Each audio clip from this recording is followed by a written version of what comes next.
Here comes old boy on the Honda.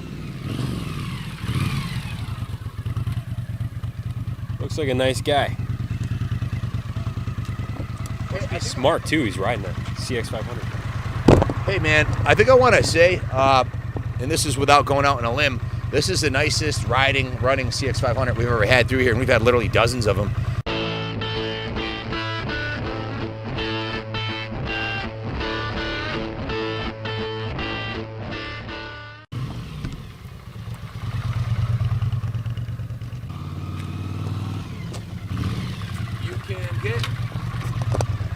You can get anything you want at Alice's restaurant.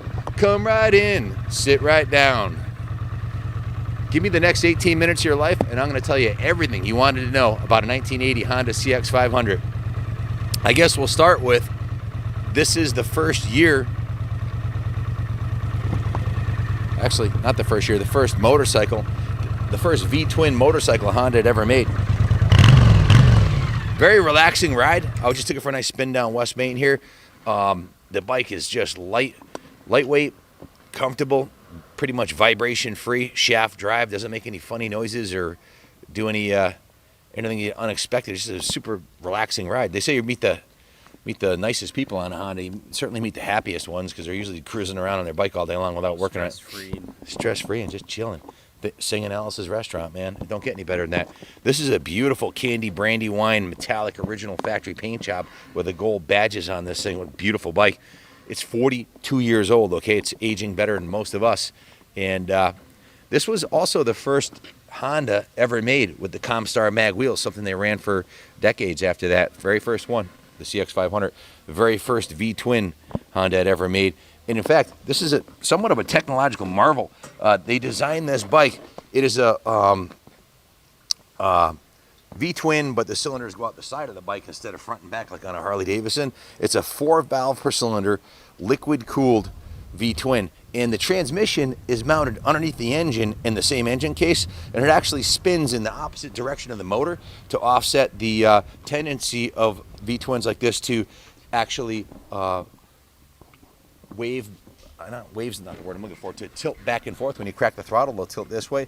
The transmission is and only the Japanese Honda engineers would think of something like that, right? I mean, they thought of everything.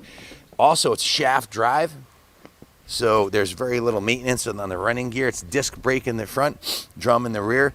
Check out the rear taillight on this thing. It's original factory Honda taillight with the white paint on there, original factory saddle. As far as I can see, this bike's all original. It's not perfect. It's got some pitting on the chrome as you'd expect for a 42-year-old motorcycle. If you want to make it perfect, you could send out some of the chrome, have it re-chromed. I would leave it alone. It's original, unfettered with. The motor looks beautiful, runs great. I'll grab the work order and tell you what Jeff did to it. I know he put a brand new battery in it, and let me just grab the list here so I'm not guessing. Got the clean title on hand here. This is actually the smallest. This came from a motorcycle collector, Edward Joy. If you've been watching the channel, you saw the 6-cylinder Kawasaki KZ 1300s he had, the 2300cc Triumph he had. This was the smallest motorcycle in his collection. He collected mostly big motorcycles, but all of them were unique in their own way. This is the Deluxe model of the CX500, and it has a new battery. And let's see, the carbs were cleaned and tuned, and they raised the needles to a .040. Installed the new battery, cleaned and honed the front brake caliper. It already had a good new set of plugs in it, and the oil was new, so that wasn't replaced. The gas tank was checked out. That was okay on the inside. And the petcock is currently leaking a little bit, so Kyle has a kit on order. We'll note in the ad whether we repaired the petcock or not. There's a little tiny gas leak on the petcock from one of the seals, so hopefully that'll come in, but that'll be noted in the description. Bike looks great, runs great, rides great. Like my dad used to say, if it looks like a duck and quacks like a duck, it must be a duck. It's a good classic Honda. If you're looking for a classic bike that is going to be fun to ride, affordable, fuel efficient, and capable of riding 2 up comfortably, well, maybe your shippers come in here without spending a fortune. If you have any questions about it, give us a call, 860-454-7024. Again, Mr. Joy was a collector of Japanese motorcycles and one Triumph. Most of his bikes were Kawasaki's and Hondas, and this one's no different than any of the rest. It's in good condition. Has a center stand on there. Anything you want to add about it, Junior? Yeah, man, motor's super tight. The whole drivetrain, no funny noises. It's definitely a solid piece. Nice classic. In sake of full disclosure, as I mentioned, the front chrome is peeling on the fender a little bit, and on the ears for the headlight, a little bit of pitting on the chrome. But overall, beautiful. It does have the Honda catalog engine guards, which are really nice.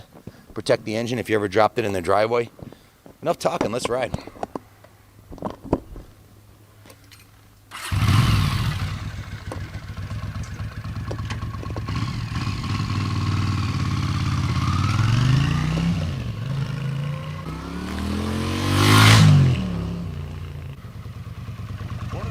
I want to add about the CX500 is it's a very understressed motor. They took the same motor and bored it out to a 650.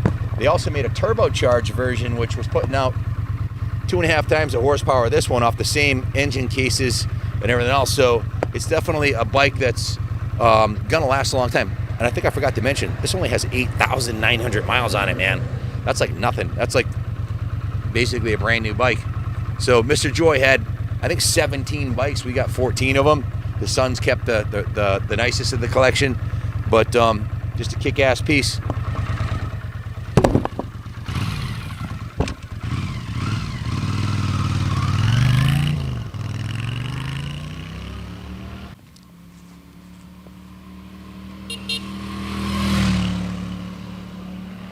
It runs like a new bike. It's not a new bike. It's 42 years old. But it runs awesome. A little cold-blooded as all the Hondas were, but once you warm her up, she's ready to rumble. I'd ride this thing to the beach today, the New York 2nd. Good luck. Hope it goes to a good home, and God bless.